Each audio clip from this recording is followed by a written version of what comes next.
The regular season is finally over. I hope everyone's safe from Hurricane Helen. I've seen some awful videos of people's homes flooded and lost. And the regular season just ended.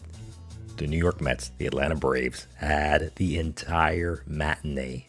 They had everything. Because who is to blame for having these teams play a doubleheader the day before the wild card starts? If Rob Manfred, the commissioner of Major League Baseball, and the rest of those fancy overpaid schmucks in the New York City office of Major League Baseball corporate office had asked Major League Baseball's resident meteorologist, Mike Trout, Trout would have told him, hey, Manfred, by the way, Hurricane Helen is heading towards the west coast of Florida, and it's going to make its way over Georgia and the southeast. And it's also not a good idea to have these two teams play a doubleheader, to burn all their pitchers, to wear out their players on a doubleheader, and then have both these teams get on a flight tonight to go to Milwaukee and to go to San Diego. So there's no rest days for either of these teams. I know I'm not the first one to say this, but you better believe that if this weather issue had affected the New York Yankees, Manfred would have been in the helicopter himself fighting off the winds of the hurricane. Or he would have just moved the series to Boston, Arlington, Texas, Milwaukee, San Diego, Wrigley Field. All these cities and all these teams I'm naming, by the way, were on the road this weekend, and so their baseball stadiums were free. And yeah, the Braves and the Mets couldn't agree on a doubleheader. The Mets didn't want to go to Atlanta earlier this year to make up a game, and so therefore they had to squeeze in 3 games this time. And there was also talk that the Braves didn't want to play a doubleheader, I think, on Tuesday or Wednesday. Look, at the end of the day, Rob Manfred, are you the commissioner? Are you getting paid, what's your salary, like $8 million a year, $10 million a year? I can't stand people when they pretend to be in a powerful with a powerful title, and they pretend not to have any power. You're an executive. Make the executive decision. I'm not saying to be a dictatorship, but sometimes you have to make unpopular choices that are for the good of the majority. You take in people, oh, well, the Braves organization said they don't want to. Okay. The Mets earlier in the summer said they didn't want to fly down to Atlanta on an off day. As commissioner of Major League Baseball, the decision is going to be made for you. You had your input. I'll listen to you. You're not going to like every single decision I make, but it's the final decision. So anyways, as expected, the Mets and the Braves split. They both go into the playoffs. I would still like for both of them to have some kind of humongous combined celebration team out in Truist Park, because it's the first time, as far as I know, that two teams have clinched a playoff spot after the same game, which is really not the same game, but at least after the same day, because obviously they just ended up playing 2 games today. And man, that game 1 was just a stab in the heart for both teams. The Braves had 2 leads. The Mets came back like a bunch of animals, took the lead. They immediately coughed it up.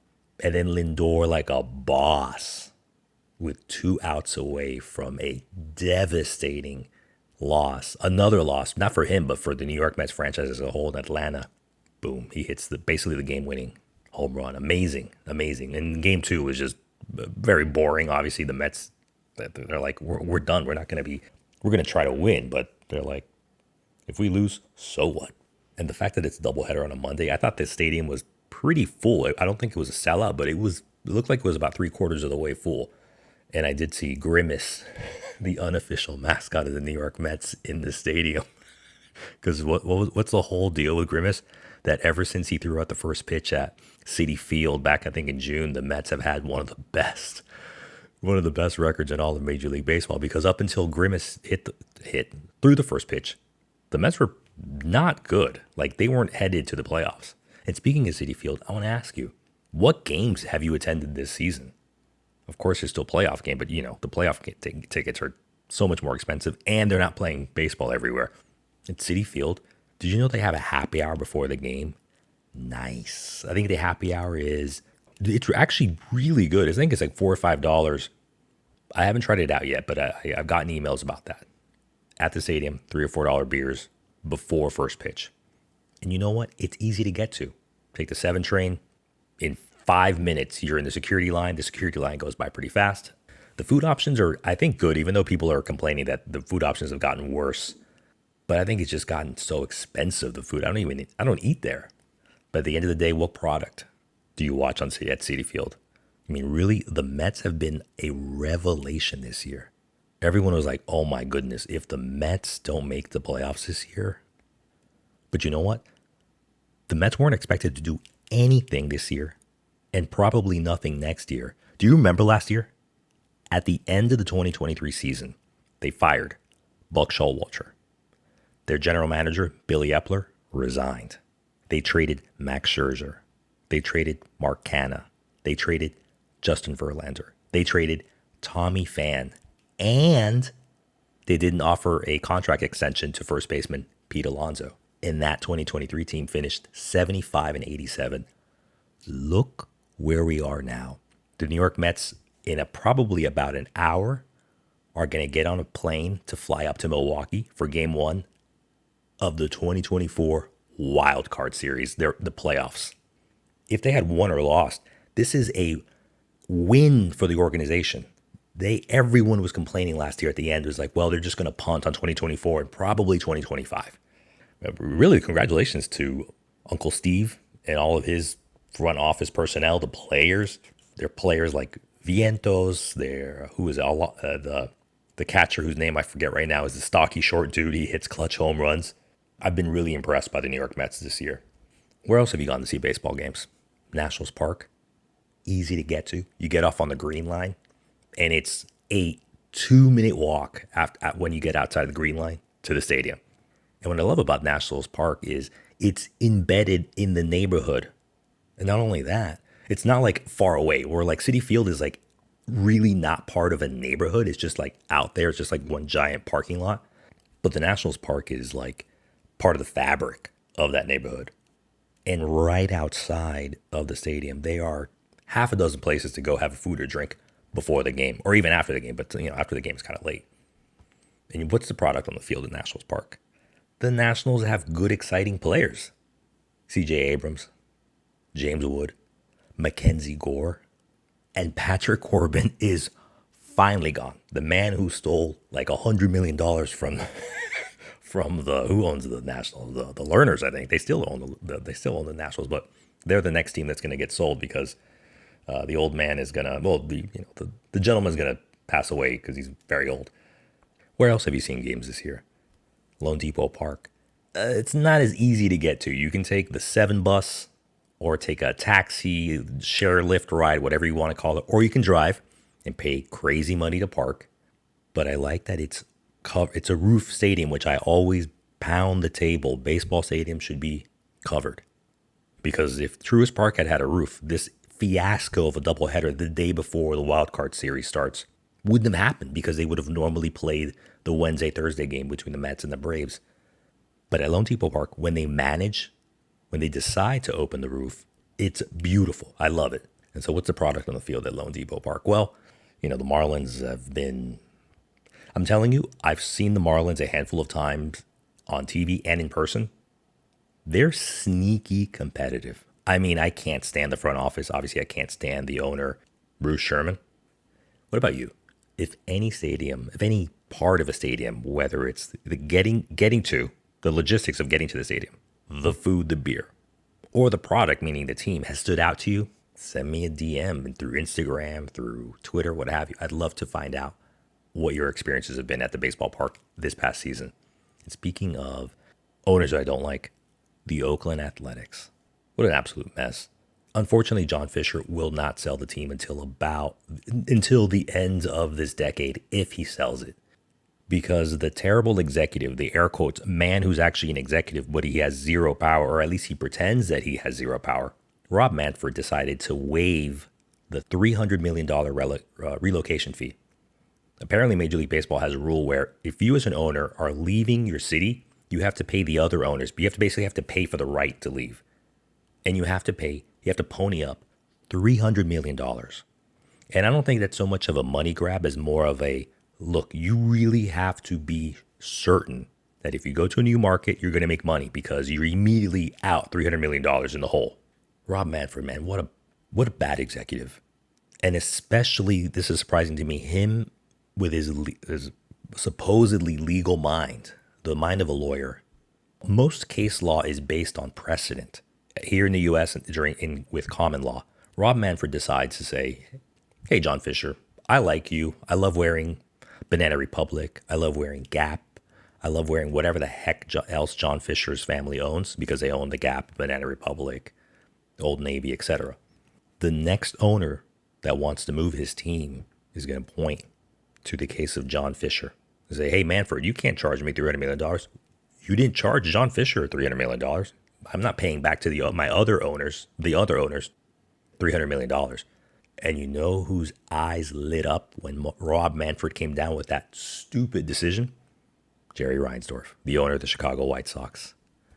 He's salivating. He's drooling. He's begging to go to Nashville. That whole thing of, oh, I want to move the team to the south side of Chicago and leave Guaranteed Rate Field.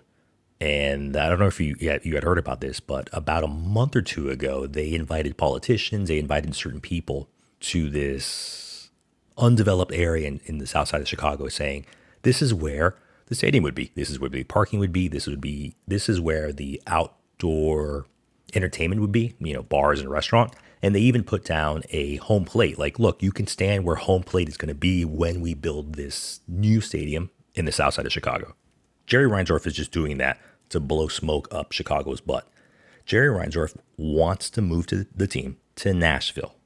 How are you going to go from Chicago is, I believe, the third biggest market in the U.S. behind New York City and L.A., to go to Nashville, which, no offense, I mean, I've been to Nashville. Nashville is nice. Nashville is not Chicago.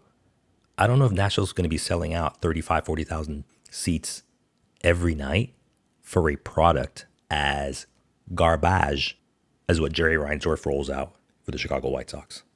At the same time, Jerry Reinsdorf is 88 years old. With all due respect, Jerry, how many years do you have left here on planet Earth? Honestly, by the time the White Sox actually leave Chicago, if they do, which I think they will, he's going to be in his early 90s. No offense, give it up. Sell the team. You've owned the team for, I believe, 40 years. Get all that cash, donate it, create scholarship funds in your name at all the Chicago area universities and high schools, and do whatever the heck you want with that money. But an 88-year-old man caring about more money from the city of Nashville and try to get that socialist tax money, you can pay for it out of your own pocket. The fact that you don't want to is something else. And that's awful. And then obviously the thing is that baseball wants to expand to 32 games. What are they going to do? Go back to Oakland in like 10 years, just like what Seattle. Remember when they say in the NBA, the Seattle Supersonics left to Oklahoma. Now they're the Oklahoma City Thunder. And now there's talk that, Seattle might get the next franchise. So basically what, in 15 years, they're going to be like, you know what? Maybe we should go back to Oakland because John Fisher, and I can't believe the owners decided to allow this, John Fisher just gave all of Northern California and parts of Oregon to the San Francisco Giants. I'm not saying that the baseball fans in Oakland are going to become Giants fans overnight. Probably not.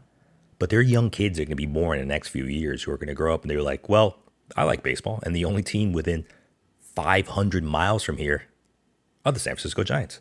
So way to go, Rob Manfred, setting a legal precedent not to charge owners and make it really hurt and make them really think, don't move the team because you're going to pay $300 million. And now no one is going to be paying $300 million. So Jerry, maybe as some Egyptian Pharaoh, maybe you can take the Chicago White Sox with you up into that great pyramid in the sky. You know what? It's almost October. It's getting cold in most parts of the U.S. and Canada. Tell me if this makes sense. We all love baseball. And I'm going to give you the ideal baseball ambiance. New York City, outdoor stadium, November. For the second year in a row, these two Dominican teams, the Tigres del Licey and Águilas Cibaeñas, the two most famous teams in the Dominican Baseball League, are going to play 2 games in New York City. One in Yankee Stadium and the other one at Citi Field, November 8th and November 9th. I heard last year that when they played at Citi Field, it was 52 degrees. What are we doing here? Again, these stadiums don't have, the Yankee Stadium, Citi Field are not covered. Why are you not, I don't want to say forcing, because I'm sure the Dominican teams are getting paid a lot of money to come up and play an exhibition game in New York City, but why? All of these Latin Winter League stuff should be played in Miami. Let's stop the nonsense. Play in the Dome, play in Miami, where there are an overwhelming amount of Latin population. I actually looked into some of the prices, and it was like $80, $200 for the team. I'm like, you know what? To some of these games, no, I'm not going to go pay, let's say, $100 to freeze my booty off at the beginning of November outside in New York City. No gracias. If it's on TV, I'll watch it, but I am not going to go and pay money. I'm not going to go pay money to freeze your butt off. That's insane. Are you ready for some baseball? Tuesday afternoon party. We got the Yankees playing at 7:35 p.m. Eastern on ESPN. Actually, no, the Yankees aren't playing until Saturday. You remember this time last year, Rob Manfred, the hated commissioner of baseball, he had a fiscal heart attack when the Yankees didn't make the playoffs. He was red in the face and felt that he had let ESPN, aka ESPN NYC, down because the Yankees always have the primetime game when they're in the playoffs. And on Saturday, when they play against whoever in the divisional series round, the Yankees are going to play at 7:35 Eastern Standard Time. Believe me. Everyone else can go play at like 11 a.m. or 8 a.m. They don't care. Rob Manfred's favorite team, the New York Yankees, will play at 7:35 p.m. Mark it. Book it. What about the playoffs? This is going to be absolute complete chaos, just like today's game one of the doubleheader, where the Mets came back, they went ahead, they fell behind, and they finally won. There's no excellent team this year, which is kind of annoying, but it's also really refreshing. There's no 100-win team. The last time it happened was in 2014 when the San Francisco Giants, a.k.a. Madison Bumgarner, beat the Kansas City Royals in the World Series. That was a culmination of 3 consecutive years where there were no 100-win teams. In 2012, no 100-win team. In 2013, no 100-win team. In 2014, no 100-win team. And now, fast forward to 2024. So that means anyone can beat anyone. I was looking at these teams going into the playoffs in the bracket, and I'm like, I don't trust any of these teams. Every single team, you're like, oh, I like this about them. I like that player about them. I like that manager about them. You turn like the rock over and you're like, ugh, there's like some grimy green stuff, sludge on the back. I'm like, whoa, that's bad. Obviously, my heart says the Atlanta Braves are going to go on a October rampage, recreating the 2021 postseason when they lost Ronald Acuna Jr. for the season, just like they did last year, and go off. I'm going to stick with my initial internal prediction, which was I genuinely think the Milwaukee Brewers, I can't believe I'm saying this, the Milwaukee Brewers are going to represent the National League, and they'll be playing America's favorite team, the Houston Astros. Because all these teams that I'm looking at in the postseason bracket, I'm looking at 5 things. I'm looking at their batting, obviously who their players are. There's things like home runs, strikeouts, walks, etc. I'm looking at their pitching. I look at the team's run differential. I look at their record versus other teams over 500. And lastly, I look at who the heck their manager is. I wanted to go with the New York Yankees over the Houston Astros in the American League Championship Series. But you know what? I don't trust the Yankees pitching to hold up over, 1, 2, 3 rounds. And I don't trust Aaron Boone as a tactician. Juan Soto, Aaron Judge, they can carry them. Aaron Judge does not have a good playoff resume, and he's been in the playoffs, 4 or 5 times now as a professional baseball player. And he does not have a good record. And I don't trust any of those terrible teams in the American League Central, the Cleveland Guardians. Look, historically, you know they're not going to score runs in the playoffs. Just don't even watch Cleveland Guardians games. They have a phenomenal bullpen. Are you genuinely telling me they're going to be able to score more than 3 runs in any game to actually advance? You know they're not. The Royals offense, do you trust the Royals offense outside of Bobby Witt Jr.? And this is Bobby Witt Jr.'s first dance in the playoffs as well. And the Detroit Tigers, the hottest team in Major League Baseball.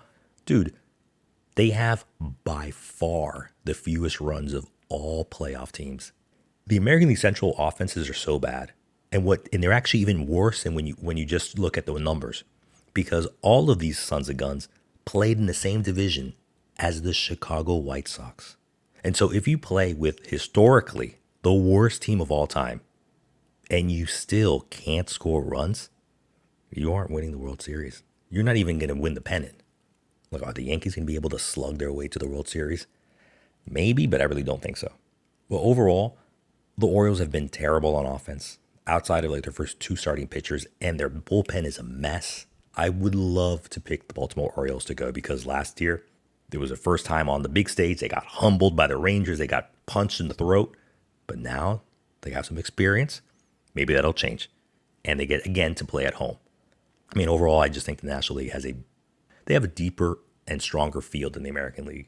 But you know what? The Milwaukee Brewers, now that they have the rookie, Jackson Chourio, I don't know if a rookie's going to be able to power you to the World Series. But just like I said about the Cleveland Guardians, I never trust the Milwaukee Brewers' offense. Their offense sucks in the playoffs. They can't score runs. And of course, unfortunately, Christian Yelich is out for the year. He had that back surgery. He's not coming back until the spring, so he's not going to help them. They always have a hard time scoring. I always remember in 2021 when the Braves went through the National League playoffs to go to the World Series, I always thought the best team that they played that year were the Milwaukee Brewers in the National League Divisional Series. This is, of course, 3 years ago. They beat the Dodgers in 6 games in the championship series when in reality they should have beaten them in 5 games. And then they beat the Houston Astros in 6 games in the World Series. In reality, they should have closed it out in 5 games. I mean, no one really touched that Braves is obviously not some historically great team. They just managed to be as good as you need to be when you need it. But I always thought that Brewers team was the best team that the Braves played. They had phenomenal defense, phenomenal pitchers. They just needed like 1 or 2 extra bats.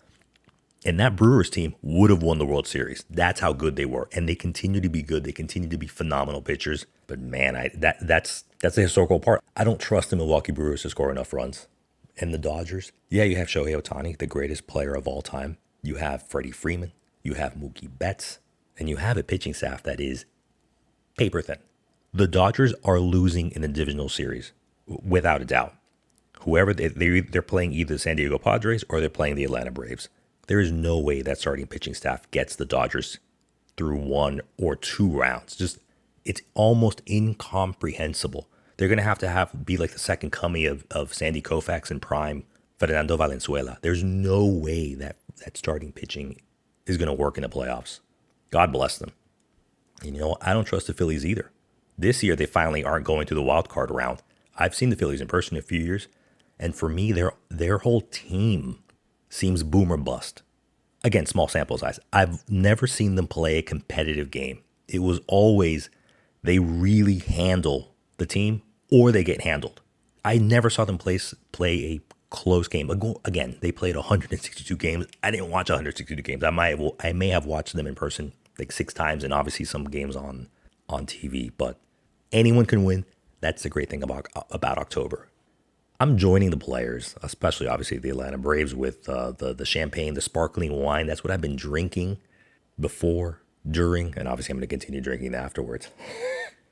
I have in my hand a flute that has something called Rare Luxe, which is a sparkling wine from Luxe Belaire in Burgundy, France. When I first bought the bottle, I thought it was champagne because it was like, oh, from France. Not so fast, my friend. As we had learned many months ago, champagne can only come from the Champagne region. And this is actually from Burgundy, so it's not in the Champagne region, so that's why it's called sparkling wine.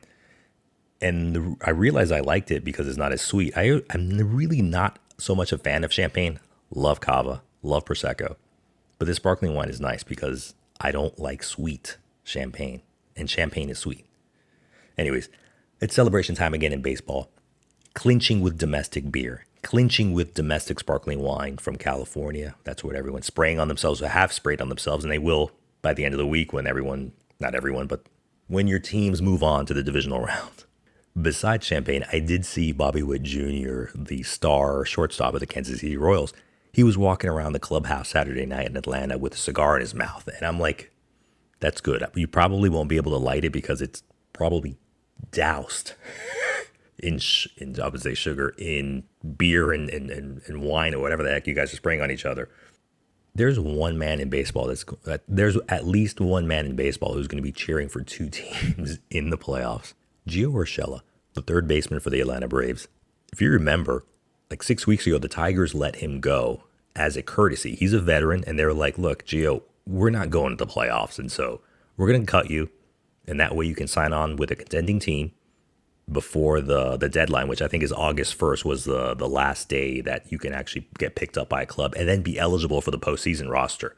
Lo and behold, as you all know, the Detroit Tigers have been the best team in baseball for like 6 weeks. So in the outside possibility, if the Detroit Tigers play the Atlanta Braves in the World Series, Gio Urshela's golden, baby. He's guaranteed a ring. So he has, I'm not saying he's the only one, but he has a much higher probability to get a ring this year than a lot of other players in the postseason. So cheers to you, my friend. Happy holidays. It's the greatest time of the year. We're going to have baseball at 2 o'clock, 4 o'clock, 6 o'clock, 8 o'clock. Happy playoffs. Thanks for listening to Last Call Baseball. Be great and get home safe.